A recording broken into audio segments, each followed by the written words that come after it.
Bonjour et bienvenue dans ce nouvel épisode de Je bâtis ma maison. Alors aujourd'hui, ça va être un peu particulier. Je vous l'ai déjà prévu avec Iodu, on a parlé japonais. Et puis là, j'ai un interprète un peu particulier, Marilyn. Tu vas nous parler japonais aussi? Non, pas du tout. Je suis désolée. Je ne parlerai que français aujourd'hui avec un tout petit peu de japonais, mais voilà, je traduirai de toute façon. D'accord. Mais j'ai l'impression, il y a qu'une petite odeur. Alors j'ai gardé, j'ai mon poêle à granules derrière moi, mais c'est pas ça. Il y a une raison qui est un peu cette odeur de brûlé? Alors peut-être parce que ça va être le thème qui va nous occuper aujourd'hui. Peut-être. Et c'est quoi? Alors la technique ancestrale du bois brûlé à la japonaise, qui est une technique de traitement du bois.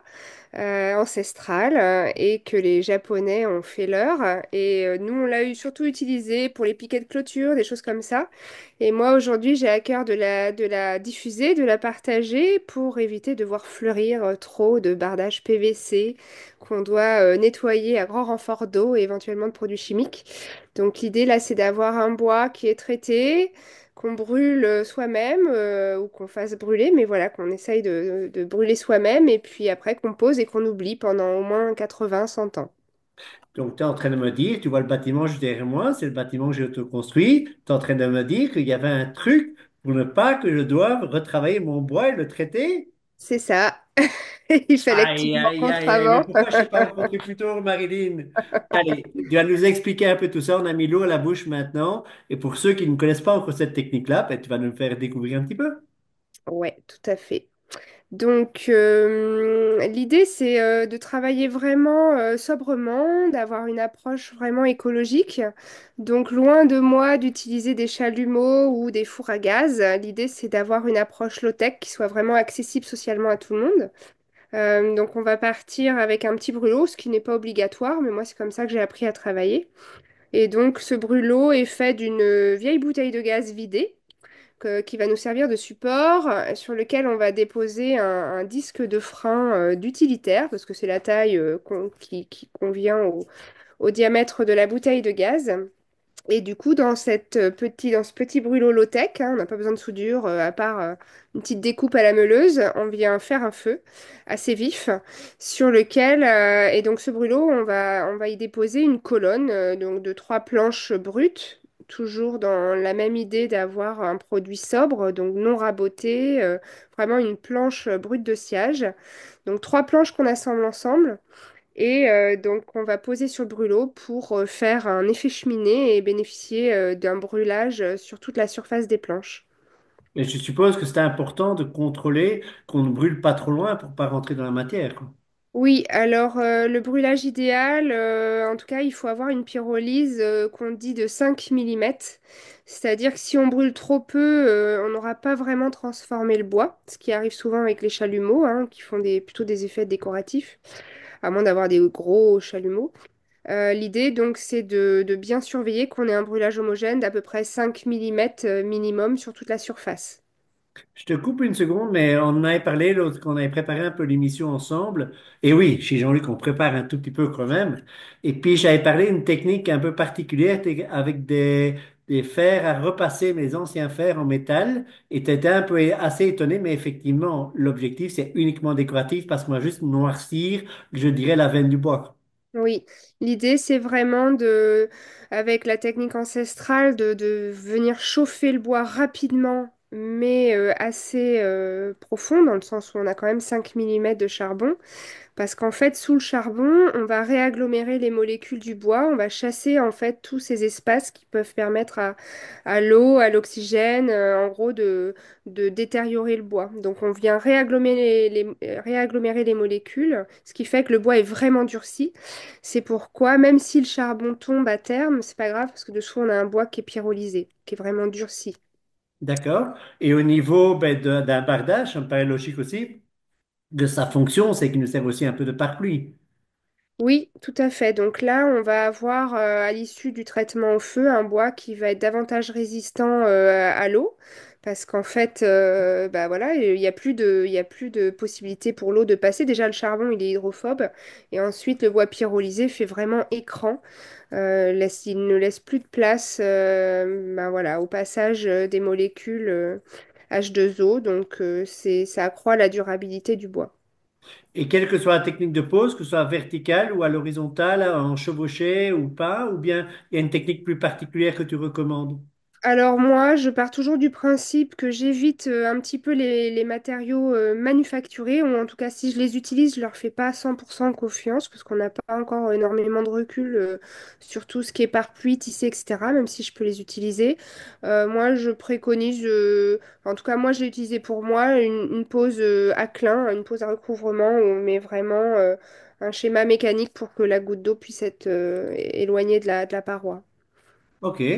Je suppose ben, que tu vas nous partager quelques photos pour qu'on puisse avoir les idées un peu plus claires, parce que là, les spécialistes ont suivi, mais on a déjà perdu un paquet, hein?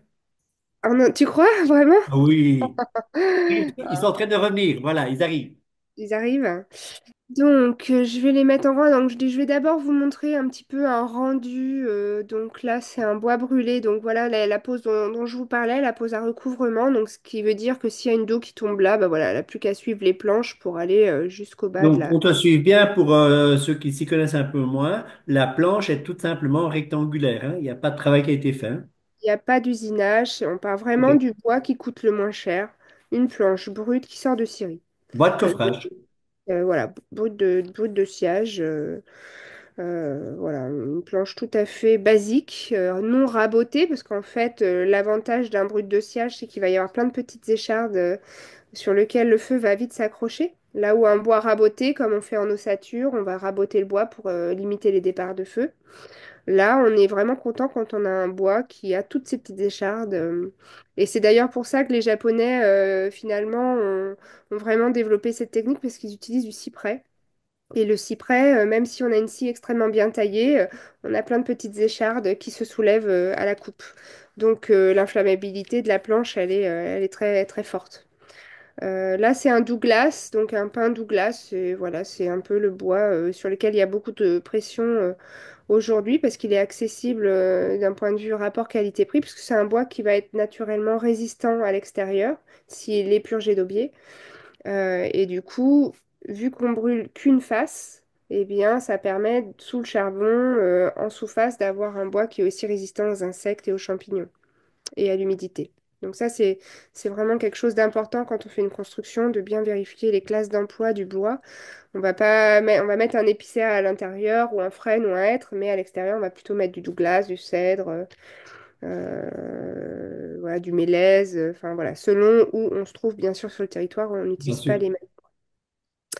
Donc ça, c'est le rendu qui est très attirant pour les esthètes occidentaux. Il y a beaucoup de personnes qui viennent au bois brûlé par l'esthétique, par ce rendu vraiment brillant, noir, craquelé, crocodile, dragon, enfin bref, tous les adjectifs sont Est-ce qu'il utilisés. s'éclaircit un petit peu avec le temps ou pas? Il va perdre son charbon avec le temps, selon les impacts de grêlons, les oiseaux qui s'y accrochent, etc. Parce que c'est assez friable, hein, sur un Douglas en tout cas. Sur un chêne ou un mélèze, c'est plus dense, donc le charbon est moins friable. Mais il va perdre son charbon. Je vous montrerai une photo tout à l'heure sur une photo de vieillissement. Mais en tout cas, voilà. Ce que je voulais dire, c'est que avoir la porte d'entrée esthétique, c'est pas la bonne porte d'entrée. Moi, j'éduque, enfin, j'essaye de réorienter de nombreuses personnes qui me disent, oh là là, c'est magnifique, c'est beau, c'est noir, c'est brillant. Oui, mais ça ne va pas le rester. Et d'ailleurs, les Japonais se fichent un petit peu de la chose, dans le sens où eux vont valoriser l'altération par le temps. C'est vraiment la philosophie wabi-sabi, donc les deux premiers termes japonais. Wabi, c'est l'altération par le temps, et sabi, alors peut-être je les inverse, hein, parce que je suis pas une experte des idéogrammes japonais, mais sabi, ça va être plutôt la dissymétrie, ce qui est important à comprendre quand on travaille le bois, et ce qui est souvent compliqué pour un occidental qui veut un bois bien lisse, sans nœud, sans faille, sans fissure. Là, il faut vraiment avoir... Comme nous, des gens parfaits, quoi. Bah oui, voilà, autant avoir du métal. Là, on est sur du bois, donc on accepte la philosophie japonaise de l'altération par le temps et de la dissymétrie. Donc voilà voilà, c'est vraiment important. L'idée, c'est de venir au bois brûlé pour la résistance aux insectes, aux champignons, parce que là, en fait, la nourriture de l'insecte lignivore et du champignon, elle est brûlée. On a brûlé les carbohydrates, donc en fait, il n'y a plus de nourriture pour le champignon et l'insecte.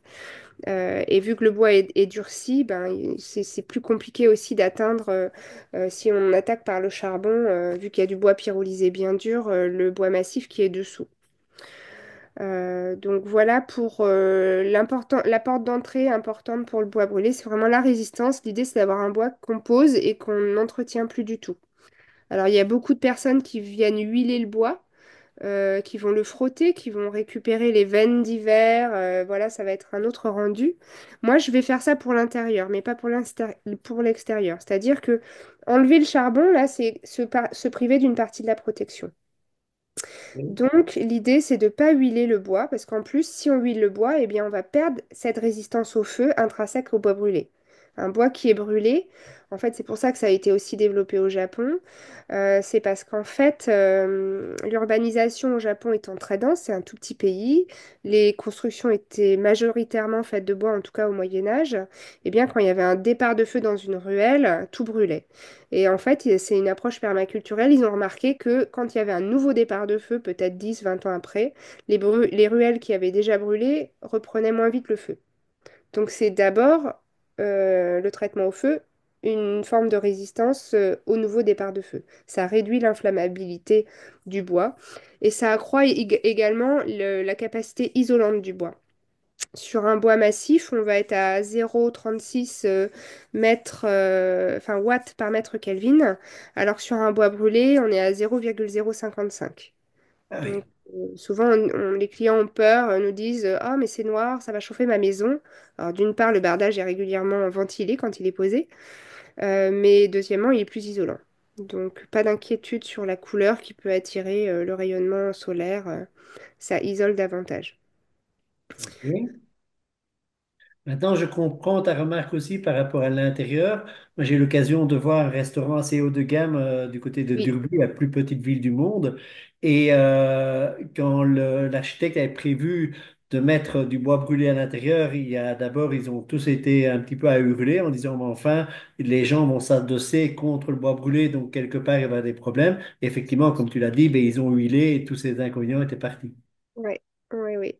C'est magnifique en intérieur. Moi, j'utilise en gros à l'intérieur, chez moi, j'ai fait une porte, un tablier de baignoire, enfin des choses verticales, parce que j'ai voulu le mettre en horizontal, mais c'est très poussiéreux, donc à moins d'aimer passer le chiffon à poussière, je te conseille un peu l'horizontal, parce que voilà, évidemment, c'est noir, donc on voit la poussière. Tout à Mais fait. à la verticale, pour faire une porte ou voilà, une façade. Eh bien, c'est très agréable, très lumineux également, parce que la lumière accroche les veines d'hiver qui sont un peu plus en relief. Donc, c'est une surface, une matière qui est vraiment très belle aussi dans Et à un contexte. l'intérieur, il y a encore un peu d'odeur brûlée ou pas du tout? Non, pas du tout. Non, non. Il y a juste un peu l'huile les quelques premiers jours, mais ça s'en va très vite. Super, ben écoute là, tu me donnes déjà l'envie, hein? Du coup, je propose de vous montrer un petit peu la technique pour vous montrer un petit peu Bien sûr. l'aspect low-tech dans le sens où, alors l'avantage quand on a fait une autoconstruction comme toi, Jean-Luc, c'est qu'on a souvent plein de chutes de bois qui vont nous servir à rien. Et donc là, l'idée du chantier bois brûlé, souvent, c'est de le faire et d'utiliser ces chutes-là plutôt que de les évacuer en déchetterie ou autre. Et, bien, on va les utiliser pour faire le feu qui va nous permettre de traiter le bois. Il nous faut Alors, moi, également... j'ai la chance, c'est que j'ai pratiquement pas de chute. Ah, bien vu. Alors, après, on a quand même dû faire le bardage en bas de la piscine que tu vois. Et en Ouais. fait, ça a été fait uniquement avec nos chutes. Et puis, Ok, pour finir, super. il me reste, je crois, 4-5 mètres carrés, donc ce qui est quand même ridicule sur tout ce Ah qui a oui. été fait. Mais par contre, tu viens de me donner une idée géniale. Dans les gîtes, j'aimerais bien faire une tête de lit. Et je pense que je vais écouter ton Ouais. idée, faire ça en Ah bois ouais. brûlé, parce que Très le beau. rendu va être magnifique et c'est en Ouais. plus une gestion de nos pertes. Tout à fait. Et donc tout le monde ne fait pas aussi bien que toi. Souvent il y a beaucoup de chutes et du coup ça peut permettre en tout cas, d'avoir une économie circulaire à l'échelle du chantier. Donc Tout à fait.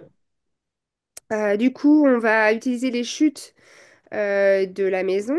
et aussi beaucoup de cajots désassemblés. En gros, moi j'aime bien mêler ces deux types de bois parce que bah, les chutes, souvent c'est du bois assez dense, si c'est du Douglas ou autre. Après, ça peut être aussi des coupes annuelles enfin, voilà, d'un talus ou des petits branchages de 5 cm de diamètre.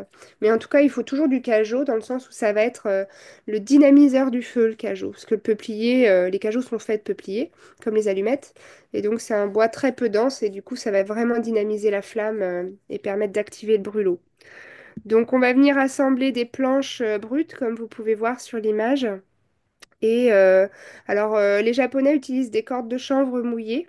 Moi, j'utilise du fil de fer en 3 points, à peu près 1 point par mètre. Si j'ai des... Ça peut m'arriver d'avoir des chantiers où j'ai des gourmands en longueur qui font 4 mètres, 4 m 20. Donc là, je vais mettre 4 fils. Là, j'en mets 3.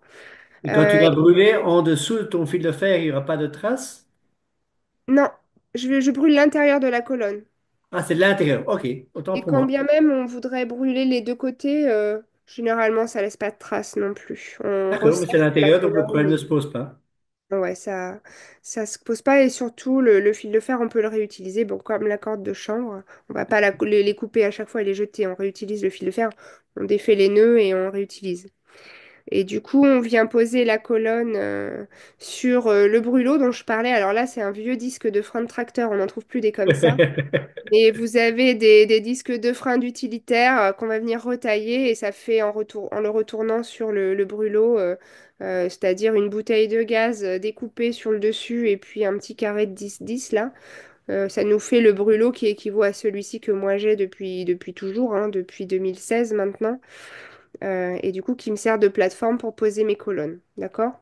Donc, D'accord. le feu qui est bien dynamique et je vais envoyer le feu pour qu'il puisse traverser jusqu'à le haut de la colonne. Ah oui, donc les flammes vont carrément jusque de l'autre côté. OK.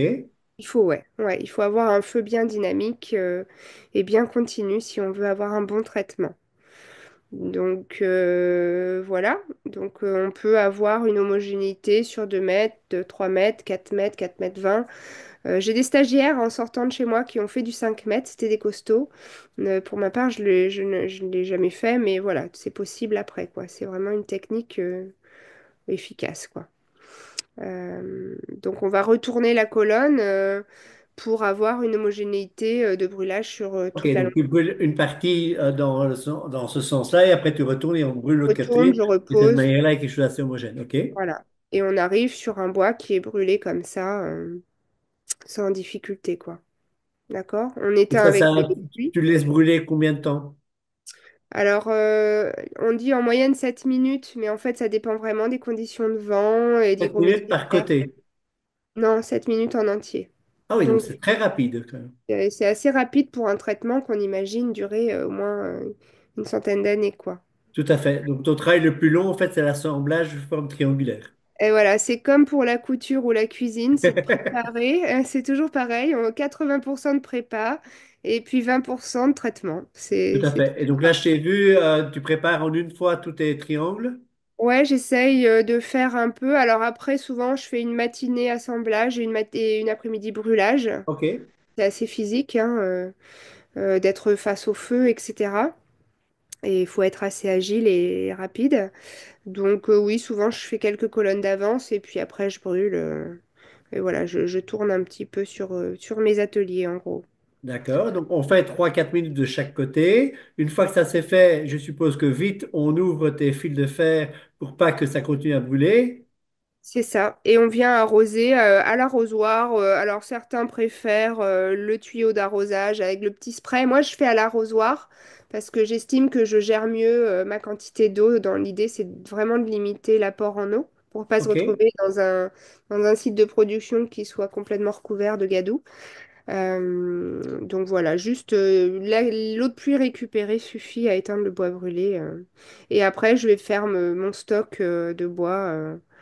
Comme un tas de bois classique avec des petites aiguilles entre chaque épaisseur ou charbon contre charbon pour pas abîmer le charbon. Oui.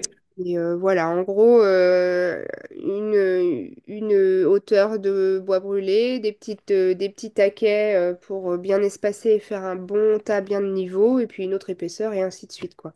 Et le fait que tu aies brûlé comme ça, tu n'as pas fait aussi un peu plus travailler ton bois, il y a plus d'ondulation dedans ou pas du tout? Alors, si le bois est humide, si en gros il nous faut un bois qui soit à 15% d'humidité environ, alors c'est pas si simple hein, selon les régions, selon l'époque et selon le bois. Mais en gros, si ton bois il travaille, bah, c'est qu'il n'était pas assez sec ou c'est que tu as été trop lent sur la chauffe. Ok. C'est pour ça qu'il faut aller vite et Oui. avoir un peu de dynamique. Si tu restes longtemps, par exemple, ça m'est arrivé de brûler d'autres essences de bois comme du chêne. Bah là, avant de mettre du feu dans du chêne, faut se lever tôt, hein. Et souvent, il courbe parce que voilà, il n'est pas assez sec en profondeur en fait. D'accord. Et un bois qui n'est pas sec, il reste à 100 degrés. Il s'enflamme pas en fait. Et tant qu'il y a de l'eau dans le bois, il reste, voilà, il reste à chauffer, mais il ne brûle pas. Et c'est qu'à partir du moment où il est sec, qu'il va commencer à dégager des gaz et où là, à 300 degrés, paf, ça s'enflamme quoi, avec l'apport d'une flamme extérieure. Ok. Donc là, il faut faire tester l'humidité de son bois et puis là, on est Ouais. tranquille. Ou alors, quand tu te fais livrer ton bois, bah, tu défais le tas, tu le refais bien écarté sur chaque hauteur, bien ventilé sous tôle, Oui, hein, pas sous bâche, comme beaucoup font. C'est vraiment mettre à sécher le bois, allez, 15-20 jours, et puis après, c'est parti, quoi. tout à fait. Mais donc, c'est pas une technique si compliquée que ça, mais effectivement, il faut avoir le geste qui est rapide, entre guillemets, donc il doit être maîtrisé, parce que sinon, comme tu as dit, on est trop à cœur, on ne l'est pas assez, et dans les deux cas, tu n'es pas dans le bon. C'est ça. Et voilà. Donc c'est assez accessible, hein, une fois qu'on a les petits gestes. C'est pour ça qu'aujourd'hui, moi, je diffuse ces formations là où j'apprends tout ce que je sais en une ou deux journées. Et l'idée, c'est de diffuser au maximum cette technique, quoi. Dans Tout le à fait, sens où quand le bois, si jamais, voilà, si jamais le bois il est en fin de vie, etc., à l'issue du traitement au feu, ben, il est encore compostable ou réutilisable au barbecue ou que sais-je, mais en tout cas, on n'a pas mis de produits chimiques dessus, on n'a pas du tout fait appel à la pétrochimie, donc on est vraiment dans une approche environnementale forte. tout à fait. Maintenant, je me posais une question, je ne sais pas si tu auras la réponse, mais on dit toujours que pour les destructeurs un peu du bois, que le bois, en fait, quand il est coupé, stocke et garde son carbone. Et ici, le fait de le brûler, est-ce que ça libère le carbone ou bien très peu, puisque de toute façon, tu vas pas au centre, tu n'es qu'en périphérie? Alors, j'ai des étudiants qui travaillent sur l'analyse de cycle de vie de mon bois brûlé. Et donc, c'est sur le bois brûlé, le dégagement de carbone va être le plus important sur la production. Donc, évidemment, hein, on brûle un peu de bois. Donc, après, le charbon reste là aussi. Donc, on va dégager quelques gaz à effet de serre pendant la production. Maintenant, c'est pas comme si on devait urbaniser un terrain, faire une industrie, faire venir des produits chimiques qui ont été produits dans Tout à d'autres fait. industries chimiques. Voilà, tout est relatif, mais il y a des gens qui vont dire bah, c'est pas écolo parce que tu brûles. Oui, c'est sûr, mais si on compare, enfin voilà, il faut être dans la bonne échelle et je pense que le bois brûlé est peut-être le moins impactant en termes de bilan carbone que tous les produits. Alors c'est sûr, on pourrait le poser massif comme ça, il travaillerait, il ferait aussi son œuvre assez longtemps. Mais voilà, ça répond aussi à une demande des architectes qui veulent une couleur d'emblée. Enfin voilà, ça répond à d'autres préoccupations architecturales. Tout à Mais fait. en termes de cycle de vie, je pense que c'est quand même moins impactant qu'un bois qui a été brûlé, enfin qui a été autoclavé avec des produits chimiques ou qui a été créé en PVC ou autre. Enfin voilà, Non, je bien défends sûr, ben, tu absolument prêches un pas ça. convaincu, hein. Je regarde juste pas un peu par rapport au destructeur du produit, mais je suis persuadé que si tu prenais, on dit souvent qu'un bois arrive à stocker jusqu'à une tonne le mètre cube, ben, tu as une petite partie qui est partie dans l'atmosphère, évidemment, mais qui doit rester, à mon avis, relativement faible parce que tu brûles un temps, mais vraiment très, très court.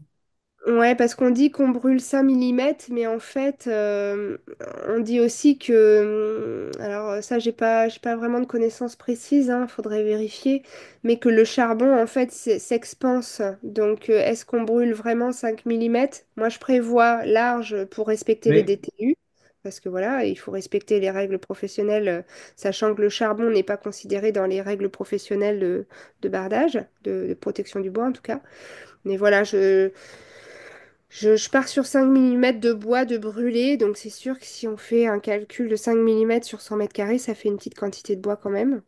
Mhm. Maintenant, on économise aussi du temps humain sur la longévité du produit, du temps de traitement, si on devait mettre des huiles dessus. Enfin voilà, Oui, c'est il faut quand même. faire un bilan global, hein. Ouais, je pense que. Enfin, en tout cas, moi, j'ai toujours cherché dans ma construction à choisir les plus économes pour la planète, en tout cas en termes d'impact environnemental. Et c'est vrai, quand on m'a présenté cette technique, bon, bah, j'ai flashé tout de suite. D'une part, je trouvais ça beau, mais surtout, je me suis dit, waouh, il n'y a pas d'impact, c'est low-tech, c'est accessible à tout le monde. Et ça dure longtemps sans que je doive venir le retraiter dans 10, 15, 20 ans. Donc, je Donc, tu as voyais. dit quelque chose d'important, c'est que si je passe par un artisan, donc il n'y aura pas de décennale sur la partie bardage. Alors, non. Alors après, il peut engager sa décennale, mais en tout cas, là, c'est pas considéré s'il y a un désordre. Oui, le charbon n'est pas considéré comme une protection du bois. Donc c'est pour ça qu'il faut toujours bien vérifier, même s'il y a un artisan qui intervient, quel est le bois utilisé. Parce que dans les années 70, comme ça, on s'est mis en quête de traiter des bois qui étaient résistants, mais seulement à l'intérieur, en les autoclavant, en les traitant chimiquement, etc. Puis on s'est rendu compte qu'en fait, ça tenait pas sur le long terme. Donc moi, je pars du principe qu'on respecte l'essence du bois à utiliser en extérieur.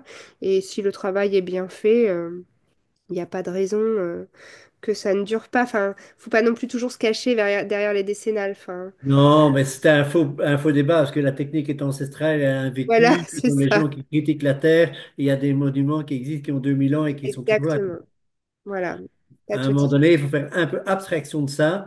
Ouais, Et je viens de sortir de faire l'interview d'une mère à Volonne qui a fait un chantier exceptionnel avec une ITE sur un bâtiment qui sert pour une maison de santé. Il y avait des d'accord. hirondelles et en fait, elle a réussi à sensibiliser, je dirais, les entreprises pour d'abord adapter le chantier à la nidification. Et ils ont accepté d'avoir des ponts thermiques derrière les nids parce que l'objectif, c'était pas déplacer le nid. Donc, je dis à un moment donné, il y a aussi la réalité de la vie qui fait que parfois, ben, on peut accepter certaines choses. On sort un peu les clous de l'assurance, mais le risque, il n'est pas là puisque de toute façon, la technique est ancestrale. Bien sûr. Alors ça, c'est pour tous nos futurs détracteurs qui nous disent oui, c'est pas prouvé, il n'y a pas d'études scientifiques. La première preuve de pyrotechnie, elle date de moins 168 000 ans, qui a été découverte par Et une j'étais pas archéologue. là, hein? Moi non plus. Donc, et du coup, c'est une vraie trace de pyrotechnie dans le sens où ils ont trouvé des outils qui avaient été traités au feu et d'autres non dans la même zone d'archéologie. Et on voit vraiment des bois qui ont été traités au feu avec des marques d'impact, parce qu'en fait, avant de chauffer leur nourriture ou de se chauffer eux-mêmes, les hommes préhistoriques avaient bien compris qu'ils pouvaient transformer la matière par le feu. Et donc, voilà, il y a des traces écrites dans Homère, quand on entend Ulysse qui souhaite transpercer l'œil du cyclope avec son pieu d'olivier trouvé dans la caverne et qu'il le brûle au feu avant de bien attaquer le cyclope. Enfin, voilà. Donc, pour tous nos futurs détracteurs, bah, voilà, relisez l'histoire et on en reparlera. Bon, rendez-vous dans 60 millions d'années pour vérifier ça. J'ai pas eu le temps de vérifier mes dires, je suis désolée. Non, non, non, c'est pas grave du tout. Mais voilà, au moins les détracteurs, ils auront un peu de matière à ramuser, à rouvrir leur livre d'histoire. C'est ça. Mais donc, moi, j'aimerais bien que tu m'expliques un petit peu. Donc, quand tu fais tes stages, ça se passe comment? J'ai un chantier, tu viens de faire ça chez moi, tu vas plutôt faire ça chez toi. Comment ça se passe? Alors, il y a plein de façons de faire. À la base, ce sont des constructeurs qui m'ont dit, j'ai un chantier à traiter, tu viens chez moi. L'idée de mes formations, c'est vraiment de réduire au maximum mon impact. Donc, je vais toujours chercher à me déplacer au plus près du chantier pour éviter de balader la matière. Donc, D'accord. je fais faire le brûlot à distance, comme ça ils ont leur outil de travail, c'est-à-dire qu'une fois que je suis partie et que j'ai animé ma formation, eux, ils ont leur outil de travail, ils peuvent le garder pour continuer le chantier. Mais en gros, voilà, je me déplace avec mon ordi, avec mes petits EPI, mes petits équipements de protection individuelle. Je conseille sur l'achat du bois en amont. Je mets en garde le client sur la qualité du bois, l'aubier, etc. si c'est du Douglas. Essayer de lui faire choisir un bois qui correspond à sa région. Parce que quand je Quand vais tu dans dis les... l'aubier, pourquoi? Parce qu'il va prendre feu beaucoup plus rapidement ou... Alors, en fait, par exemple, le Douglas, là, est résistant. On voit sur l'image, la première planche, là, je ne sais pas si vous voyez ma souris. Vous voyez, il y a une planche, Oui, là, qui est un peu oui, blanchie ici. Et oui, donc, le blanc qu'on voit ici, c'est l'aubier. Et ça n'est pas classe 3 naturel. Ça veut dire que là, il y a une attaque possible d'insectes et de champignons. d'accord. Donc, on Donc, va c'est pas par chercher à rapport au feu, c'est travailler. plus par rapport à l'attaque d'insectes. Ouais, après, vu que c'est la nourriture des insectes, c'est des carbohydrates, ça brûle beaucoup plus vite que le bois dur, qui est bien D'accord. rosé ici. Donc, on va toujours chercher à travailler en partenariat avec le sieur en lui disant, voilà, c'est peut-être pour faire du bois brûlé, mais il nous faut vraiment un classe 3 naturel, c'est-à-dire sans aubier quand on est sur du Douglas. OK. Bois bien rosé. Donc voilà, je vais conseiller en amont sur le choix du bois, le séchage, évidemment la prévention sur les coupes de propreté, parce qu'une fois qu'on va l'avoir brûlé, on va faire des coupes de propreté pour la pose du bardage, donc les commandes en amont de quantité de bois. Voilà, donc toute la préparation du matériel nécessaire, et une fois que c'est prêt, je me déplace, et ça peut durer, voilà, c'est à la demande. Il y a des gens qui me font venir une journée, d'autres 2 jours, d'autres une semaine, d'autres 10 jours selon l'accompagnement désiré. Ça peut aller jusqu'à la pause aussi, lancer le chantier de pause. Mais voilà, c'est vraiment à la demande parce que tout le monde n'a pas le même niveau. Bien Bah voilà, sûr. voilà, il y a des gens qui n'ont jamais vu un bout de bois et puis d'autres qui sont experts. Enfin voilà, c'est vraiment Tu vas selon la... parfois sur les chantiers aussi où c'est des autoconstructeurs ou bien c'est Oui, bien uniquement par sûr, oui. les professionnels? Ah, tu fais les deux. Ouais, ouais, je fais les deux. Et sinon, je peux accueillir chez moi en formation des professionnels qui veulent vraiment se former pour en faire leur produit, un de leurs produits. Je les accueille là jusqu'à 3 jours parce qu'on va faire une bibliothèque d'échantillons sur des essences différentes, vraiment travailler la productivité et puis Après, tu surtout, je donnes tous tes commence. secrets.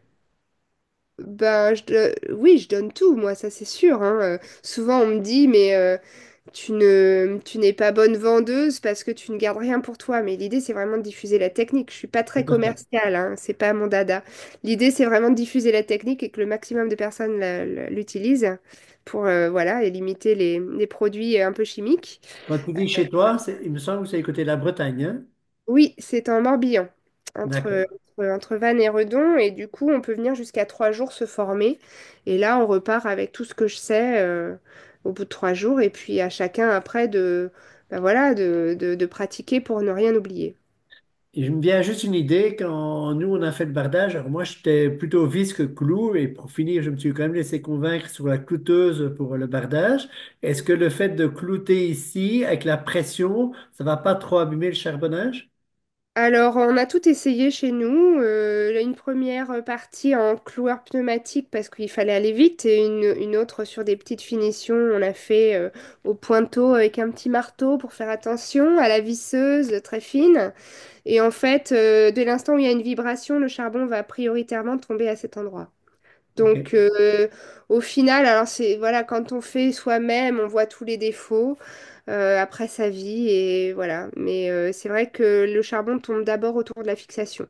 Mais C'est au final, logique. faites ce que vous avez à faire dans le temps imparti et dans le voilà, dans les impératifs du chantier, que ce soit cloueur ou petit pointeau très précis, Ça le change charbon. rien, il y aura les vibrations de la même manière et que si tu fais plein de petits coups, c'est plus fort, entre guillemets, que le pneumatique. Bah, disons que ça fait un crève-cœur quand on utilise le pneumatique parce qu'on enfonce la sécu du pneumatique avant de dégainer le clou. Enfin, je sais pas si tu te rappelles Oui, avoir oui, tout utilisé à un clou, fait. on craque et paf! Enfin voilà, c'est les deux bruits horribles. Mais ben écoute, faut arrêter aussi de se prendre la tête, faut avancer et de toute façon, comme on a dit, c'est voilà, ça va s'altérer le charbon, ça va s'en aller, mais c'est pas grave parce qu'on a traité en profondeur enfin, en profondeur en tout cas sur plusieurs millimètres de profondeur le bois. Donc, Tout à faut pas fait. trop se Et prendre la tu tête. me parlais tout à l'heure, c'est vrai que j'y pense, si un oiseau vient s'agripper, ben fatalement avec ses griffes, ben, il va prendre les parties supérieures. La probabilité qu'il passe au-delà des 5 millimètres elle est pratiquement zéro. Ah oui, non, il pourra pas atteindre le bois. Enfin, il peut pas traverser le bois pyrolysé, ça c'est sûr, hein. C'est impossible. C'est vraiment du bois durci, hein. C'est Donc il n'y incroyable. aura pas de risque qu'à terme, on voit, tu vois, toutes des petites traces où il y a la couleur du bois naturel qui ressort derrière, quoi.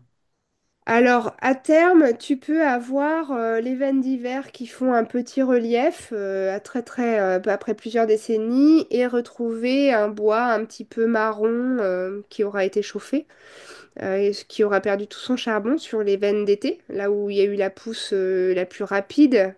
Et finalement, le bois est un peu plus tendre que sur une pousse lente d'hiver, où le bois est beaucoup plus dense. Mais voilà, ça fait partie du jeu. Ça, Tout faut à fait. Mais ce accepter. que tu disais au départ, il faut accepter ça. Faut C'est des accepter défauts d'avoir. naturels au Ouais. produit, point final. Après, et c'est très volatile. Ça, c'est une question qu'on me pose souvent. Vous voyez, sur cette image, là, on a un enduit chaussable sous le bardage. Et en fait, le charbon est très très volatile, du coup, il n'y a pas de traces de charbon sur l'enduit. J'ai des clients qui vont, par exemple, barder un petit muret béton sur une terrasse carrelée de blanc. J'ai vraiment un retour d'expérience là-dessus, où j'ai contacté la cliente quelques semaines après les pluies, etc. Elle m'a dit non, non, je nettoie jamais, ça s'en va avec la pluie et le vent. C'est Génial. volatile, quoi. Et c'est très fin, hein, quand ça s'enlève, ça, on va pas avoir des mètres cubes de béton à tomber. Enfin, c'est très discret et ça se fait vraiment avec le temps. OK. Je vois ici au niveau de la fêtière, tu as déjà fait aussi des fêtières avec des retours en bois brûlé ou pas? Alors là, c'est des ardoises, Oui. mais tout peut se faire après.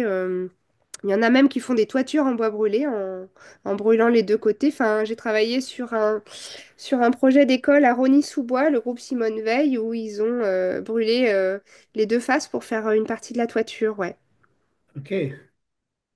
Mais ils engageaient leurs responsabilités, mais a priori, voilà, ça tient, ça te fait comme des bardeaux géants Tout à fait. proches, voilà. Donc, quand tu vas dans les pays scandinaves, les bardeaux, c'est pas quelque chose de neuf, hein, donc, Ouais, pas de raison. Si en plus il est brûlé, ben là, tu as quelque chose qui tient sur le long terme.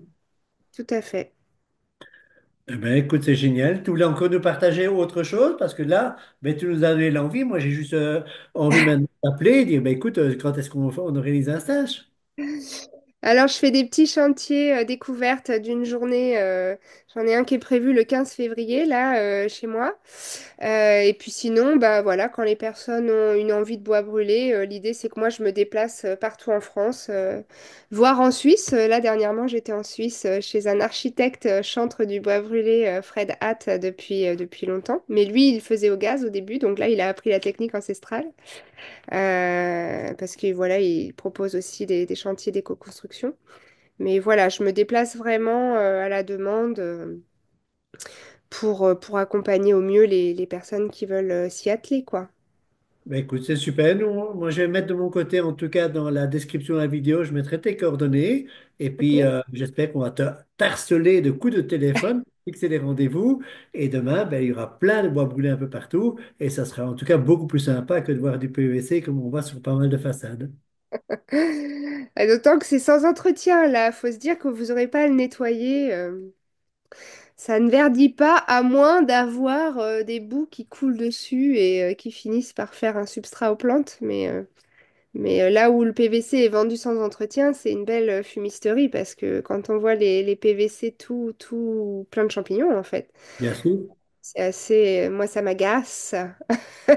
Et sur des maisons comme chez moi, là où tu as des grandes casquettes, ça fait une différence de coloration entre la partie, je dirais, où il y a la casquette et celle où il n'y a pas, ou tu n'as pas de retour de ça? Non, j'ai pas forcément de retour, mais je vois pas pourquoi, parce que souvent, quand tu as des différences de couleur, c'est lié aux UV sur les bardages. Euh, Oui, mais donc avec la casquette, le problème, c'est que tu Protège protèges plus le d'une part un charbon, petit peu. ouais. Ouais, Ouais, c'est possible. Après, bah, ce sera l'expression de ta maison. J'ai envie de dire, faut arrêter de vouloir garder cette uniformisation permanente là. Faut vraiment tout changer à de fait. mood, Tu je as pense, en 100% raison architecture. quand tu dis ça. Après, il y a plein de gens qui n'aiment plus le bardage parce que justement, ça donne un peu un aspect grisonnant au départ. Mais il faut juste savoir. Maintenant, tu vas mettre un crépi, il y aura aussi des traces, il y aura ci et là. Bien Quel que sûr. soit leur vêtement, tu auras de toute façon des problèmes. Oui, puis c'est vraiment, je trouve que c'est vraiment une réflexion de personnes qui vivent dans l'abondance, quoi. Euh, Quand on fait un mur en terre, il y a des défauts. Enfin, on cherche à le faire lisse, mais si on fait des enduits à la japonaise, c'est magnifique, c'est très lisse, c'est très fin. Mais voilà, avant, on faisait des murets en pierre. Quand on fait un enduit chaud-chambre, ça peut être irrégulier. Enfin, c'est pas grave en fait. L'important, c'est le confort d'une maison. C'est pas forcément l'apparence, quoi. Oui, mais même sur l'apparence, moi j'ai plein de gens qui viennent dans le gîte. Alors nous, on a mis qu'une très fine couche de terre, mais ça donne quand même un peu cet aspect de maison troglodyte. Et je trouve justement que l'aspect irrégulier, ça en fait tout son charme. Oui, aussi, en plus. Ouais, ouais, Voilà. ouais. C'est le côté un petit peu rustique. Mais je pense que ces gens qui rentrent dans les maisons éco-construites, en fait, c'est d'abord leur corps qui parle parce qu'elles voient déjà le confort de la matière. Leur chaleur n'est pas aspirée par le mur et du coup, elles peuvent trouver ça encore plus joli parce qu'elles s'y sentent bien, je pense. Pense. Maintenant, moi, de toute façon, j'ai qu'un seul conseil, quelles que soient les matières que vous voulez faire, avant de faire votre maison complète avec quelque chose et de le regretter après, ou de penser que c'est quelque chose qui ne correspond pas à vos attentes, ben, allez sur les chantiers, donnez un peu la main à pâte sur un chantier participatif où les techniques que vous voulez avoir dans votre maison sont mises en œuvre. Voyez les artisans, et comme ça, ben, vous savez directement après avec qui travailler pour aller plus vite sur votre chantier, parce que le fait d'être accompagné, ben, on a le bon geste. Et si vous n'avez pas l'occasion d'être accompagné sur votre chantier, ben, à ce moment-là, vous allez faire des stages et Marine, comme elle le propose, ben, soit chez elle ou alors c'est elle qui vient sur votre chantier et puis après, ça roule tout seul. Ça roule. Super, à tout grand merci Marilyn et puis moi je te Merci dis à à toi. bientôt et probablement sur un chantier, je viendrai quand tu es une fois dans le sud, tu me préviens et je viendrai te Ça voir. marche. Pas de problème. Super, à bientôt, au Au revoir. revoir.